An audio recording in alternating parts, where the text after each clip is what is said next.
오늘 하나님의 말씀은 히브리서 11장 말씀입니다. 히브리서 11장 1절에서 4절까지 말씀을 저와 여러분이 함께 읽도록 하겠습니다. 함께 시작. 믿음은 바라는 것들의 실상이요 보이지 않는 것들의 증거니 선진들이 이로써 증거를 얻은 믿음으로 모든 세계가 하나님의 말씀으로 지어진 줄을 우리가 아나니 보이는 것은 나타난 것으로 말미암아 된 것이 아니다. 믿음으로 아벨은 가인보다 더 나은 제사를 하나님께 드림으로 의로운 자라 하시는 증거를 얻었으니 하나님이 그 예물에 대하여 증언하십니다. 그가 죽었으나 그 믿음으로써 지금도 말하느니라. 아멘. 오늘은 믿음이라는 제목으로 말씀을 선포합니다. 히브리서 11장은 믿음의 장이죠. 우리가 이 11장의 1절부터 4절을 정확하게 이해해야 11장 전체가 이제 어떤 의미인가 생각되어질 수 있는 좋은 주춧돌이 되고 그 위에 이제 믿음에 대해서 더 깊게 생각할 수 있게 됩니다. 자, 우리 한 절씩 볼까요? 1절부터 같이 한번 읽겠습니다. 시작. 믿음은 바라는 것들의 실상이요 보이지 않는 것들의 증거니. 자, 믿음에 대해서 이렇게 말을 합니다. 믿음은 바라는 것들의 실상이다. 또 보이지 않는 것들의 증거다. 여기서 믿음이 뭐냐? 우리는 참 믿음이 뭐냐라는 질문을 신앙생활을 하다 보면 참 많이 질문할 때가 있습니다. 저도 신앙 초기에 믿습니다라는 고백과 그걸 아멘으로 화답하는 것이 의아했어요.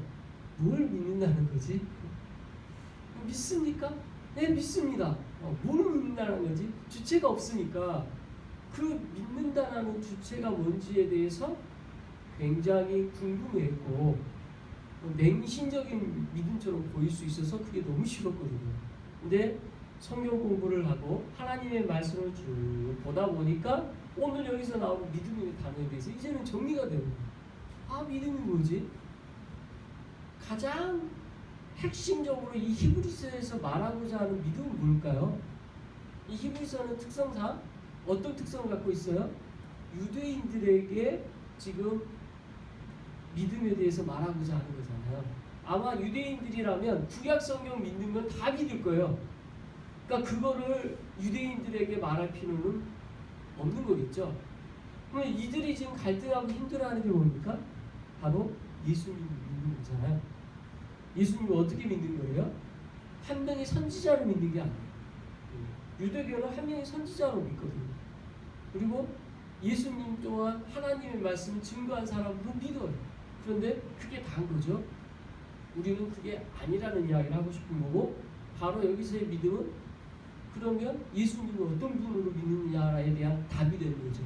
예수님이 어떤 분이에요? 제사장과 대제사장도 비교가 안 되고 천사하고 비교도 안 되는 하나님 그분 자체시고, 하나님으로서 우리의 모든 죄를 구원해 주시고 3일 죽으신 지 3일 만에 부활하셔서 다시 또 40일 동안 계시다가 승천하신, 그리고 다시 오실 주님, 이런 내용을 정확하게 사도신경으로 우리가 좀 전에 고백했죠. 그것이 우리가 믿는 바에 대한 내용의 핵심이 사도신경, 사도들의 신앙 고백이 우리의 믿음이라고 말할 수 있는 거죠. 그래서 믿음이라고 우리가 정의를 할 때에는 이 히브리서에서는 예수님에 대한 믿음이 더 포커스가 있다면 우리는 더 넓게 성경 전체에 대해서 믿지만 그걸 사도신경으로 고백하고 있는 것입니다. 자, 그러면 여기서의 이 믿음은 바라는 것들의 실상이다. 이제 여기서 좀 더 믿음에 대한 정의에서 벗어났다라고 표현하기보다는 믿음에 대한 설명의 기본적인 설명을 넘어서 이제 예수님에 대한 믿음, 그분에 대한 핵심적인 믿음, 이거를 넘어서, 그렇죠? 넘어서 그 다음 이야기를 하고 싶은 거죠. 그 다음 이야기의 이 믿음은 뭐냐? 바라는 것들의 실상이요 보이지 않는 것들의 증거라는 말로 설명합니다. 우리가 예수님을 믿어요, 그죠? 믿죠? 예수님 믿는 것으로 이 세상의 삶이 끝나나요? 아니죠. 이 세상의 삶은 우리 계속 지속돼요. 그래서요, 서양인들은, 그러니까 우리 동양 철학과 다른 서양인들은 끊임없이 두 가지 갈등을 했어요. 어떤 갈등을 했냐면, 믿음에 대해서 생각을 할 때 보이지 않은 이거에 대해서 설명하고자 했거든요. 그래서 어떤 분들은 이 눈에 보이지 않은 것들을 눈에 보이는 것으로 다 설명하고 싶어하는 분들이 있었고, 또 어떤 분들은 그냥 눈에 보이지 않은 것들을 그대로 두고자 했던 설명들이 있어요. 가장 처음 그 싸움의 시작은 가장 고대 철학에서부터 나옵니다. 그 고대 철학에서부터 나온 그 싸움이 계속 지속되고 있고, 오늘 어쩌면 히브리서에도 그 싸움이 있는 것 같기도 해요. 눈에 보이지 않은 것과 보이지 않은 것에 대한 받아들이는 그 마음의 태도가 어떤 것이냐. 그걸 정확하게 알 수는 없지만, 오늘 성경에 나와 있는 이 신앙 고백의 내용은 믿음이라는 것을 어떻게 증명하려고 하냐. 바라는 것들의 실상으로 말하려고 하고 보이지 않은 것들의 증거로 말하려고 하는 거죠. 다시 말하면 믿음이라는 것은 우리가 간절히 바라는 것들이 실제가 되는 것이고, 보이지 않았지만 보이지 않은 것들에 대한 증거가 된다는 이야기를 하고 있는 거죠. 어려운 이야기죠. 믿음 없이는 이 말씀에 대한 설명이 안 돼요. 보이지 않은 것이 증거라는 것이 실제하기를 원하는 사람들에게는 너무나 어려운 이야기예요. 그렇죠? 그런데 히브리서 저자는 이 이야기를 하면서 우리의 믿음의 선지들이 2절에 이로써 증거를 얻었느니라, 뭘 좀 보이지 않은 것들로 증거를 얻었다는 이야기를 2절에서 바로 이야기하고 있는 거예요.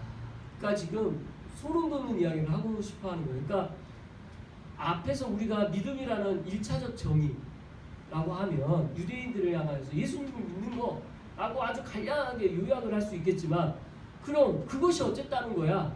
그 믿음이 뭐라는 거야? 어떻게 살으라는 거야? 라는 질문이 이어지잖아요. 그 어떻게 살으라는 거에 대하여 바라는 것들의 실상이요 보이지 않는 것의 증거인데, 우리의 믿음의 선조들도 그렇게 증거를 얻었다라는 이야기를 하는 것입니다. 그러니까 이게 참 이 논리적 흐름을 우리가 잘 지금 꿰뚫면서 봐야 돼요. 자, 로마서 밑에 10장 17절 같이 한번 읽어보겠습니다. 시작.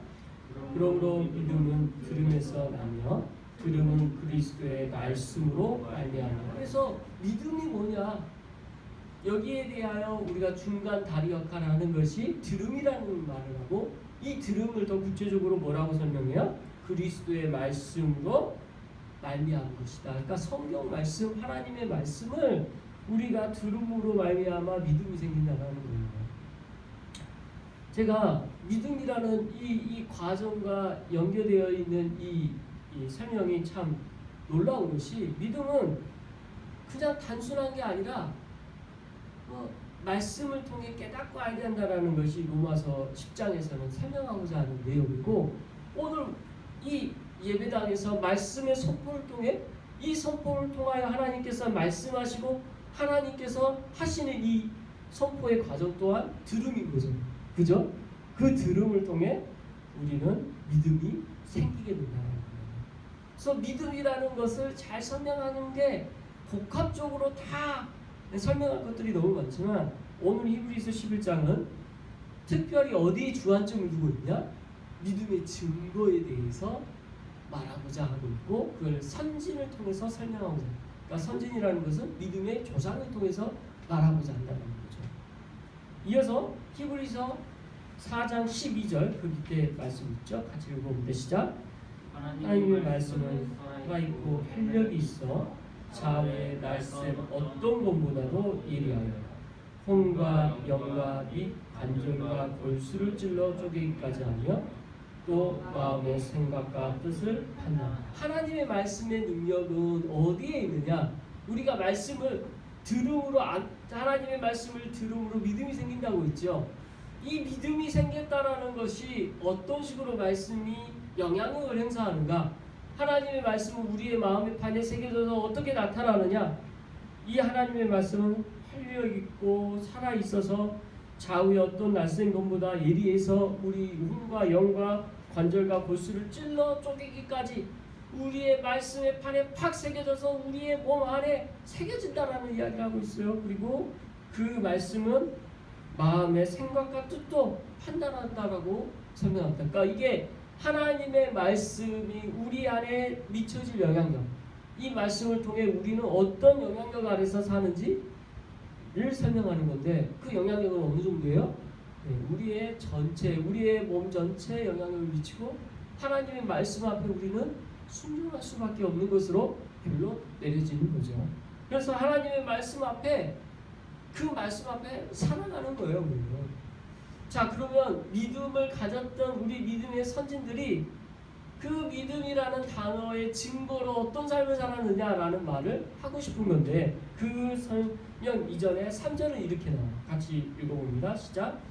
믿음으로 모든 세계가 하나님의 말씀으로 지어진 줄을 우리가 아나 보이는 것은 나타나는 것으로 말미암아 되는 것이 아니라. 그래서 믿음은요, 먼저 뭘 우리가 보게 하느냐, 쉽게 말하면 이거예요. 여러분, 이 세상 모든 것이 하나님의 말씀으로 지어졌습니다 라고 제가 선포합니다. 그렇죠? 여러분, 여기에 반박할 수 없죠? 네, 그게 성경에 나와 있는 거니까. 벌써 우리 창세기 1장 1절에 태초에 하나님이 천지를 창조하셨느냐 라고 말씀하잖아요. 하나님이 세상을, 천지를 창조하는 건 성경에 말하고 있는 진리입니다.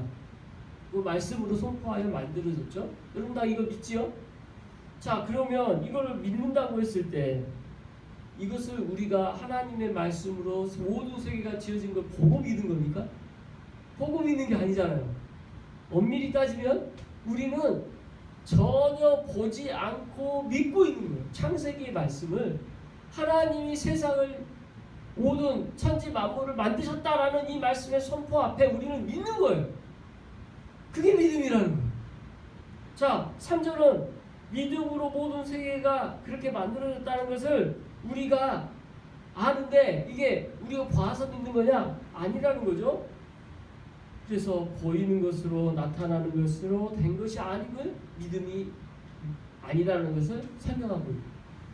참, 그러니까 제일 첫 번째 말하고자 하는 시작이 뭐냐, 믿음이 뭐냐라는 이야기를 하면서 우리는 이미 이 믿음을 믿고 가지고 있는데, 성경 봐라, 제일 처음에 하나님이 천지 창조하시는 거 보지도 않고 믿고 있는데 그게 그 자체가 믿음이라는 거예요.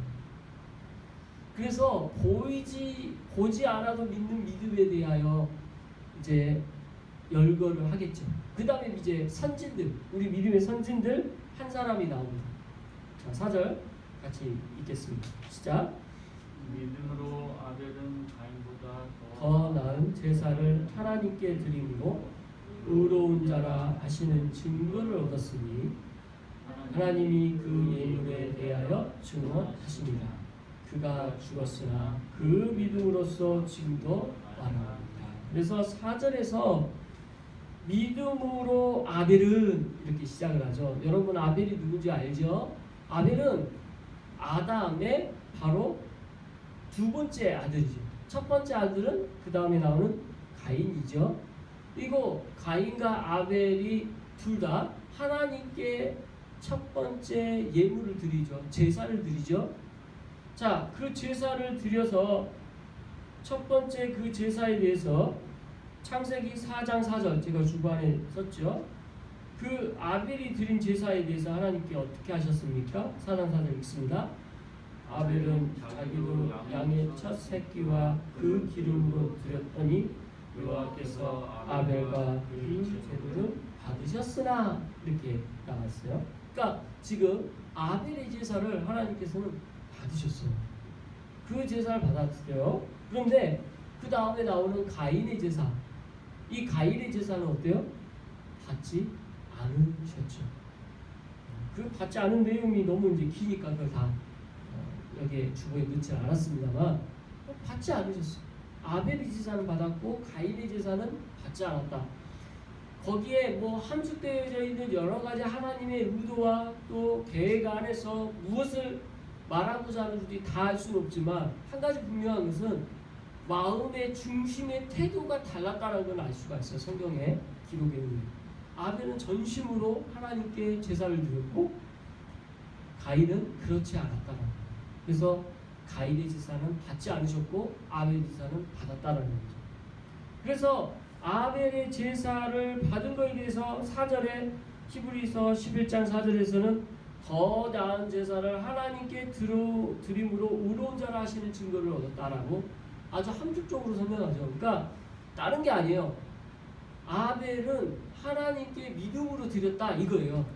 믿음으로 그가 드리고자 하는 그 중심으로 최선을 다하게 됐어요. 오늘 예배가 오늘날은 이 제사잖아요. 우리의 마음의 중심으로 예배 드리고 있습니까? 네, 하나님께 내 모든 것을 중심을 드리고자 하는 마음으로 이 예배 가운데 나왔습니까? 예, 그것이 참된 예배요. 오늘 아벨의 제사와 같은 의미가 되는 거죠. 이걸 받으신다라는 거예요. 근데 이 가인의 제사가 있다라는 걸 우리는 또 명심해야 될 것입니다. 아무튼 여기서 아벨은 그 제사를 드림으로 말미암아 하나님께 의롭다라는 말씀을 듣게 되고 그게 증거가 됐는데 중요한 것은 아벨이 그 다음에 어떻게 돼요? 가인에 의해 죽게 되잖아요. 가인이 아벨을 자기 동생을 죽여버립니다. 하나님 아시죠? 그래서 아벨을 찾을 때 가인이 내가 내 동생을 지키는 자이니까 라고 하나님께 반문하지만 거기서 하나님이 이제 말씀하시죠. 그 죄성과 잘못함을 지적하고 거기서 이제 가인은 이제 그 살던 곳에서 떠나게 되고 그 위에 대한 내용이 창세기 4장에서 나오게 되죠. 아무튼 여기서 중요한 건 뭐냐면 아벨이에요. 아벨은 지금 이렇게 됨으로 죽음을 맞이하게 됐죠. 가인으로부터 피 흘려 죽었습니다. 그 피 흘려 죽음 앞에 지금 아벨은 있습니다. 아벨 마음은 어땠을까? 너무 억울하지 않았을까요? 뭔가 꽃 한번 피워보지 못하고 제대로 해보지 못하고 이 땅 가운데 제대로 그에게 주어진 어떤 역할도 해보지 못하고 죽은 죽음이에요. 그걸 생각할 때 아벨의 죽음은 세상 사람 눈에는 너무나 억울하고 비통하고 불쌍한 인생이라고 불려질 수도 있을 것입니다. 그러나 성경은 그에 대한 죽음에 대해서 그리고 그에 대하여 어떻게 평가해요? 4절 맨 마지막에 뭐라고 나와요? 그가 죽었으나 그 믿음으로써 지금도 말하느니라 라고 선포되죠. 이건 완전히 다른 평가입니다. 여전히 그는 죽었으나 그의 믿음은 여전히 우리들에게 있어서 말하고 있다라고 선포되어집니다. 하나님 앞에 드려진 그 예배 제사의 모습이 참된 예배의 모습은 우리는 여전히 그를 통해 배우고 있고 우리는 그 억울한 죽음과 같은 모습보다는 하나님 앞에 드려지는 그 예배의 삶을 하나님께 집중하며 하나님 앞에 온전히 드리고자 했던 그 마음의 중심을 배우도록 성경은 말하고자 하고 그게 믿음이라고 하는 것입니다. 억울한 죽음이잖아요. 억울한 죽음이고 그게 세상에서는 헛된 것으로 평가될 수 있으나 절대 성경은 그렇게 말하지 않고 그것으로 말미암아 믿음이라고 선포되어진다. 자, 여기서 우리가 말씀이 정리됩니다. 그럼 믿음이란 무엇입니까? 우리가 이 땅 가운데 돈 많이 벌고 성공하고 우리가 뭔가 성과를 내고 내가 기도하며 응답해주는 그런 신앙이 믿음이 아닌 거예요. 성경에서 말하는 믿음은 우리가 쉽게 생각하는 그런 믿음이 아니라는 것을 알 수 있어요. 뭐라고 말해요? 바라는 것들이 실상이라고 말하고요. 보이지 않는 것들이 증거라고 하면서 참 수상적으로 말하고 있지만 그러나 그것이 보이는 것처럼 실제화되는 삶으로 보여지는 게 믿음이라고 하는 것입니다. 아벨의 현재 모습은 죽은 모습이지만 그러나 그의 믿음으로의 눈으로 볼 때에는 여전히 선포되어져 있는 그런 모습. 이게 마치 믿음의 실상이라고 성경은 말하고 있는 것입니다. 이후에 히브리서 11장은 전체 믿음에 대해서 말합니다. 믿음으로 믿음으로 에녹은 죽음을 보지 않고 옮겨졌으니 그래서 믿음으로 노아는 아직 보이지 않은 일에 경고하심을 받아 경외함으로 방주를 준비하였고 믿음으로 아브라함은 부르심을 받았을 때 순종하여 장래 유업으로 받을 땅에 나아갔을 때 갈 바를 알지 못하고 나아갔으며 이 하나하나가 믿음으로 보지 못하는 것에 대해서 있지만 그거에 대해서 보이지 않은 것을 뛰어넘어 행했던 그 믿음의 조상들의 행적들을 다 일일이 나열하고 있습니다. 오늘날 저와 여러분의 이름이 이 자리에 들어가면 믿음으로 화종이고 믿음으로 우연이고 믿음으로 진우고 그 다음에 행적들이 쓰여질 수 있기를 간절히 소원합니다. 그 내용이 어쩌면 아벨과 같은 그런 인생이 될지도 몰라요. 또 아브라함 같은 인생이 될지도 몰라요. 그건 알 수 없어요. 그러나 그것은 이 땅에 눈에 보였을 때 것이고 이 성경에서 말하고자 하는 믿음으로의 그 내용은 세상의 성공 여부와 상관없이 보이지 않은 것들에 대한 실상으로 증거로 바라는 것들의 실상으로 나타나는 줄 믿습니다. 여러분들 삶 가운데 이런 믿음의 증거와 열매들이 2022년 남은 이 모든 시간들 사이에 하나님께서 동행하시고 인도하실 줄 믿습니다. 기도하겠습니다. 사랑과 은혜가 풍성